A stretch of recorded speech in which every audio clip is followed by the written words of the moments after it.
have a Bridgeport milling machine with a PROTOTRAK 3-axis CNC system. Machine serial number is BR26991. Machine was new in 1995. We have an AGE3 control, which is made by PROTOTRAK, as I said. So you have the X-axis, you have a 9x48 table, you have 30 inches of X. You have 12 inches of Y. He's wrapping it around right now. Machine also has chrome ways.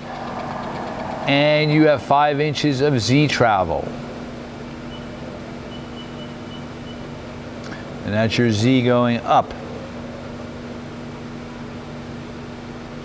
And Z going down. You can see it, move your head a little bit, there you go. Move the Z down.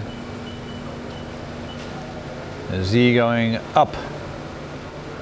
So all 3 axes do work by control. You have a Bridgeport head with an R8 spindle, up to 4,200 RPM.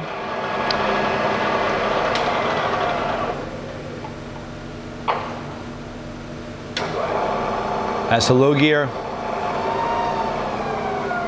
And there you go. So you heard it in high and low. You've seen the 3 axes jog around. You have chrome ways, 9x48 Bridgeport. Hey, thanks for watching our video.